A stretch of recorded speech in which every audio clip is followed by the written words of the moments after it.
Selamat pagi, salam sejahtera.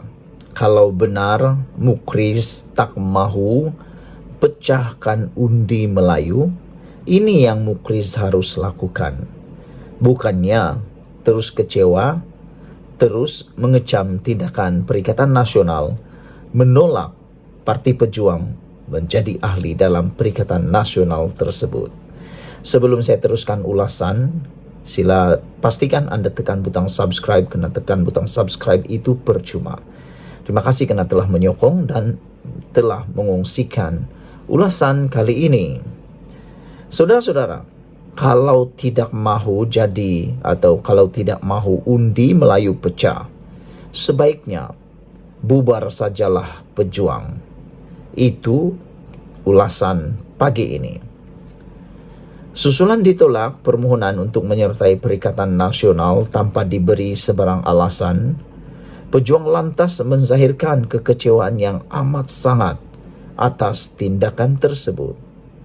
Setiausaha Agung Pejuang Amiruddin Hamzah berkata, adalah amat mendukacitakan bahwa iltizam dan matlamat parti itu untuk tidak memecahkan undi orang-orang Melayu tidak disambut oleh pimpinan Perikatan Nasional. Sehubungan itu, Pejuang memaklumkan pihaknya akan terus menggerakkan jentera untuk bersiap sedia menghadapi PRN akan datang.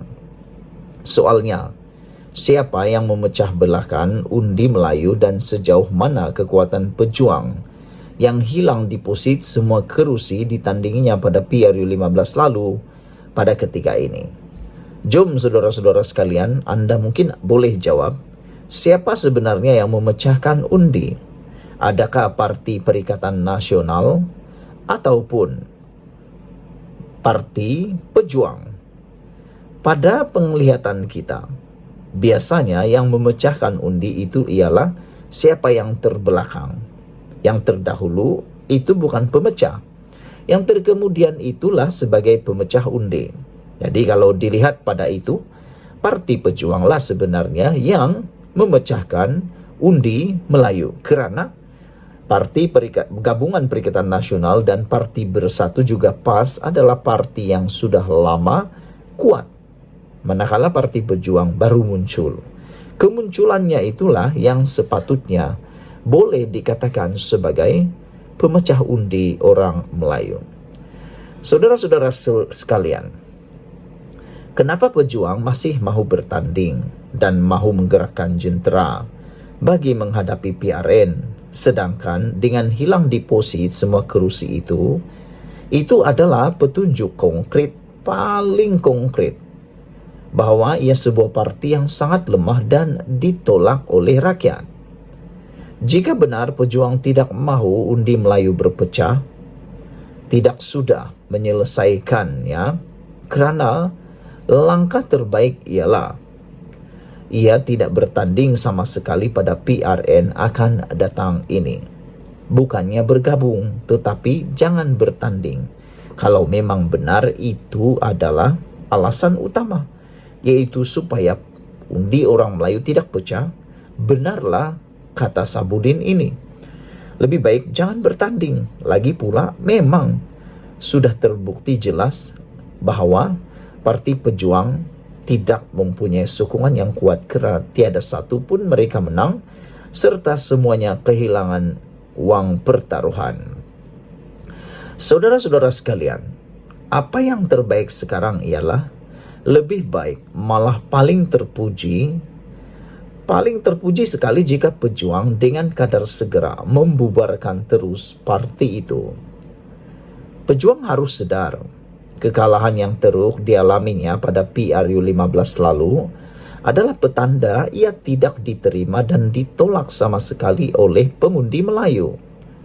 Hanya dengan Pejuang tidak bertanding atau membubarkan partinya dan seterusnya, sekelumit kecil orang Melayu yang ada dalam parti itu, termasuk pimpinan utamanya menyertai parti Melayu lain yang lebih besar dan diterima rakyat, maka dengan sendirinya undi Melayu tidak berpecah lagi.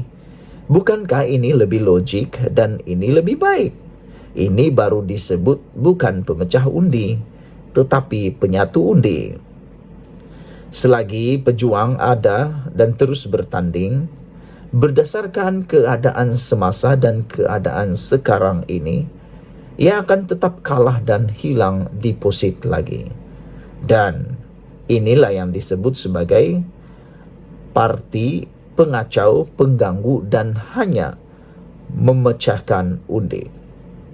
Kalau ketika Tun Mahathir Mohamad masih ada bersama dengan pejuang pun, ia hilang deposit semua kerusi, sudah tentulah setelah beliau keluar parti pejuang dan kini hanya dipimpin oleh anaknya Mukhriz Mahathir bersama mereka yang tiada pengaruh langsung, kekalahan yang bakal diterima akan lebih teruk lagi. Itu ramalan para penganalisis politik dan saya juga bersetuju dengan perkara itu. Jadi eloklah sedar diri sebelum tersembam buat kali kedua. Sebenarnya, dalam hal ditolak menyertai Perikatan Nasional ini, pejuang tidak perlu menyalahkan Perikatan Nasional. Kononnya, tidak bersama dengan matlamat mahu menyatukan undi Melayu. Sebaliknya, pejuang harus melihat cermin terlebih dahulu. Semua orang tahu, hasrat pejuang menyertai Perikatan Nasional tujuannya tidak lain ialah untuk memastikan 4 kerusi DUN yang dimilikinya sekarang ini, 2 di Kedah dan 2 di Selangor, dapat terus dipertahankan melalui naungan mana-mana gabungan tersebut. Tetapi dengan hilang deposit di semua kerusi pada PRU 15 lalu, ia dengan sendirinya memberi gambaran pejuang tiada kekuatan dan 4 kerusi itu, jika Perikatan Nasional bertanding dalam kedudukan sekarang, mereka sendiri boleh memenanginya.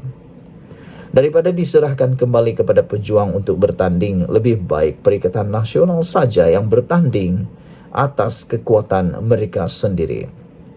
Bak kata pepatah, kalau boleh sakau sorang-sorang, buat apa nak berkongsi dengan orang lain? Itu saja sebabnya Perikatan Nasional tidak mahu menerima pejuang, malah tidak perlu memberi apa-apa alasan pun. Pejuang sepatutnya faham sendirilah hal ini mudah seperti itu. Sepatutnya sebelum memohon menyertai Perikatan Nasional untuk bernaung, pejuang mesti membuktikan kekuatan mereka terlebih dahulu dan menyerlahkan sebuah